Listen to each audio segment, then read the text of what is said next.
Hey guys, Mr. Plant Geek here. Today we're going to plant up some rhododendrons. Now rhododendrons are amazing spring flowers, but they do need acidic soil and also to be watered with rainwater, so it needs to have acidic conditions all round. The compost that we're using for this is called ericaceous. This is available on the QVC website, and this is an acidic type soil. You would use that with rhododendrons, azaleas, also camellias and blueberries. So if you've got any of those in your garden, then this is the compost you need to use. We're going to fill the container up until almost the rim. So we're going to tip that compost into there until it's just an inch off the top of the container. Next, we're going to mix in some root booster.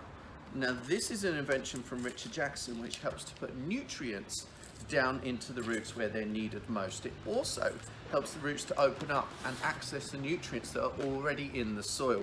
It's particularly useful when you're planting up into containers. So we put a bit of root booster in, and then we're topping up with a bit more compost onto the top of there. And then a last part is to plant the lovely plants. We've got these rhododendrons from Hayloft here. We've got 3 different colors. Now I'm going to plant them all into one container. They won't live in that container forever, but for about 3 to 4 years, you can have those in that container quite close together, and you will get that real medley of color there too.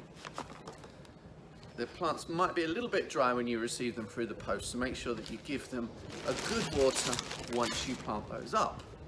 We're also planting these into a container which is about 14 inches across. It's better to have a slightly bigger container because it holds on to more moisture. So the more that it dries out, the more you're going to need to water.